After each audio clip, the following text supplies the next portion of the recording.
इंडी गठबंधन कम से कम अंदर 5 years में सत्ता में आएगा। इंडी गठबंधन क्यों कह रहे हैं? इंडिया क्यों नहीं कह रहे? इंडी गठबंधन नहीं, इंडिया कहीं आप वो आता ही नहीं, निकलता ही नहीं मुंह से ना। नरेंद्र मोदी जी ने मनमोहन सिंह जी के बारे में क्या कहा था? रेनकोट पहन के नहाते हैं।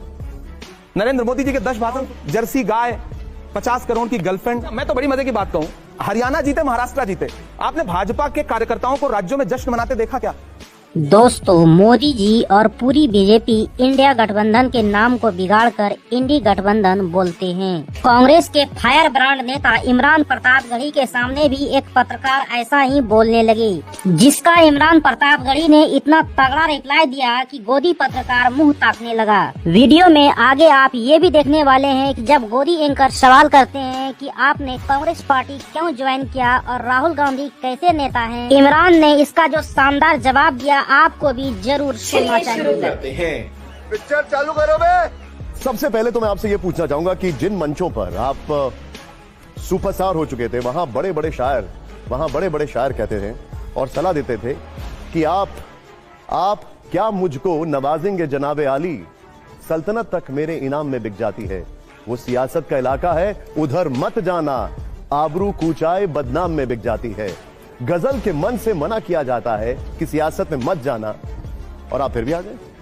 हाँ, ये मेरी हिम्मत थी और मुझे ऐसा लगता है कि इलाहाबाद विश्वविद्यालय की पढ़ाई जो है वो आपको वो तेवर सिखाती है कि आप समाज को अगर बदलना चाहते हैं तो हर उस फील्ड में जाकर के खुद को आजमाइए जहां से आपको लगता है कि समाज को कंट्रोल किया जा रहा है, देश को कंट्रोल किया जा रहा है। मुझे एक वक्त के बाद लगा कि मंच अब जब मंच ही कंट्रोल हो रहा है तो फिर वहां चलो जहां से मंच कंट्रोल हो रहा है, जहां से कलम को कंट्रोल किया जा रहा है। तो मैंने बुद्धिसेन शर्मा जी को कभी सुना था, उनका एक शेर था कि दिए बुझाती शोलों को भड़काती है, आंधी को भी दुली आती है, यार सियासत की गलियों में मत जाना, नागन अपने बच्चों को खा जाती है। हम इलाहाबाद में उनका एक शेर ये भी सुन रहे थे, तो हम राहत इंदौरी को भी सुन रहे थे कि यारों के भी दांत बहुत जहरीले हैं, तो हमको भी सांपों का मंत्र आता है। तो हमने सोचा चलते हैं और मंत्र आजमाते हैं, तो सियासत की दुनिया में आ गया। आप किससे मिले पहले? राहुल जी से? मैं राहुल जी से मिला और राहुल जी के बारे में मेरे दिमाग में भी बहुत सारी भ्रांतियां थी जो व्हाट्सएप यूनिवर्सिटी के जरिए आजकल नए बच्चों के मन में है। उनकी जो एक इमेज बनाई वो मेरे दिमाग में भी थी, और जब मैं उनसे मिला तो 20 मिनट की मुलाकात, तकरीबन 1 घंटा 39 मिनट में उनके साथ बैठा। क्या इमेज थी आपके मन में जब आप उनसे मिले नहीं थे पहले? नहीं, उनके बारे में जाहिर सी बात है एक इमेज थी कि वो किसी से मिलते नहीं, बहुत मतलब आसान नहीं है उनसे मिल पाना, आप बैठेंगे तो उनसे बात नहीं कर पाएंगे, या एक इतने बड़े पढ़े लिखे व्यक्ति के बारे में भाजपा ने जो नैरेटिव बना रखा था सामने था। जब मैं मिला, और एक बात मैं बहुत, यहाँ 4-5 वरिष्ठ संपादक बैठे हैं, साहित्यिक व्यक्ति, कलम की विधा से जुड़ा व्यक्ति जल्दी किसी को नेता नहीं मान पाता है, उसके साथ ये अलमिया होता है। मेरे मन में भी वो था कि मैं किसी को कैसे नेता मान पाऊंगा, लेकिन जब मैं मिला तो मैं बहुत प्रभावित हुआ, और प्रभावित होने के बाद 2-3 मुलाकातों के बाद मुझे लगा कि ये व्यक्ति है जिनके साथ खड़ा होना चाहिए, क्योंकि मेरा मानना है कि आप जिस दौर में जी रहे हैं इसमें सिर्फ आप बुरे को बुरा कह करके बच नहीं सकते हैं, आपको अच्छे के साथ खड़ा भी होना पड़ेगा।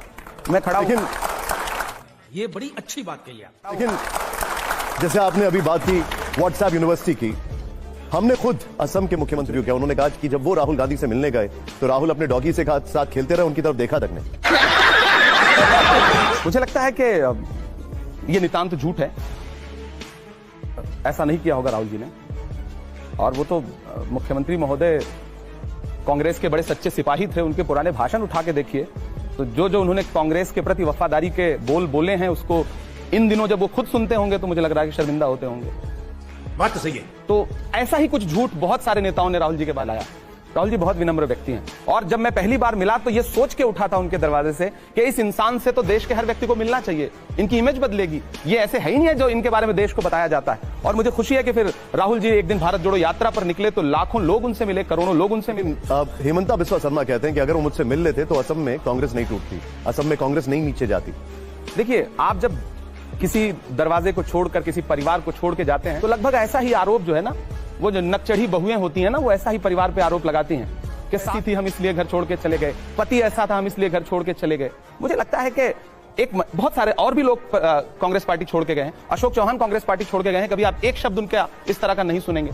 आप और भी नेताओं के ऐसे शब्द नहीं सुनेंगे जिन्होंने मर्यादा को बचा के रखा। लेकिन मैं गांव में एक बड़ी कहावत सुनता था कि नया मुल्ला ज्यादा प्याज खाता है। कुछ लोगों में होड़ मची है कि कितना बुरा बोल दो ताकि सत्ता पक्ष के जो शीर्ष नेतृत्व है उनकी नजर में आ जाओ। तो वो नजर में आने की कोशिश है, और उसका परिणाम अभी झारखंड में दिख गया अति बोलना जो है ना कभी कभी इंसान को बहुत नुकसान देती है। तो पार्टी को भी नुकसान हुआ झारखंड में, इतनी अति उन्होंने बोली कि आज भाजपा का शीर्ष नेतृत्व तो मुझे लगता है उनसे मिलने को तैयार नहीं। इसमें कोई शक नहीं कि वो लोगों के साथ खड़े होते हैं, जब ऐसा कुछ होता है तो एकदम वहां पर पहुंच रहे होते हैं, लेकिन वोटर आपके साथ खड़ा नहीं हो रहा है। इसको लेकर क्या आत्ममंथन चल रहा है, इसको लेकर क्या इंट्रोस्पेक्शन चल रहा है? देखिए, चुनाव जीतना एक अलग तरह का मैनेजमेंट है और लड़ना, लड़ाई लड़ते रहना सड़क से संसद तक एक अलग बात है। मैं आपकी बात से सहमत हूं और देश के युवाओं को यह भी कर रहा हूं कि हम उस पर भी रणनीतिक तौर पर बहुत काम कर रहे हैं और हरियाणा और महाराष्ट्र का रिजल्ट हमारे भी गले के नीचे नहीं उतर रहा है। लगातार काम कर रहे हैं और आने वाले दिनों में बिहार, असम और दिल्ली के चुनाव में हम आपको और प्रोग्रेसिव होकर के पूरी मजबूती के साथ दिखेंगे और शानदार रिजल्ट भी देंगे। आप लड़ते हुए दिखेंगे या जीतते हुए दिखेंगे? अंततोगत्वा जीतना ही सबसे महत्वपूर्ण सवाल यही होता है। एक वोट से जीत के आए, अब 10 लाख वोट से जीत करके आए, माना यही जाता है कि वो जीत के आया।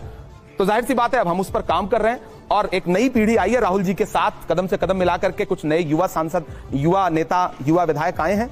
कुछ दिन में हम आपको परवीन शाकिर ने कहा था हर दफा जीत जाना ही जरूरी नहीं, हमेशा जीत ही जाना कमाल थोड़े।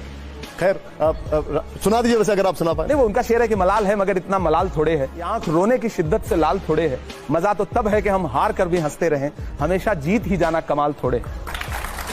तो बीजेपी यही कह रही है कि वो 89 बार हार के मुस्कुरा ही रहे हैं। वो तो कभी कभी जीत के भी रोना रोते रहते हैं।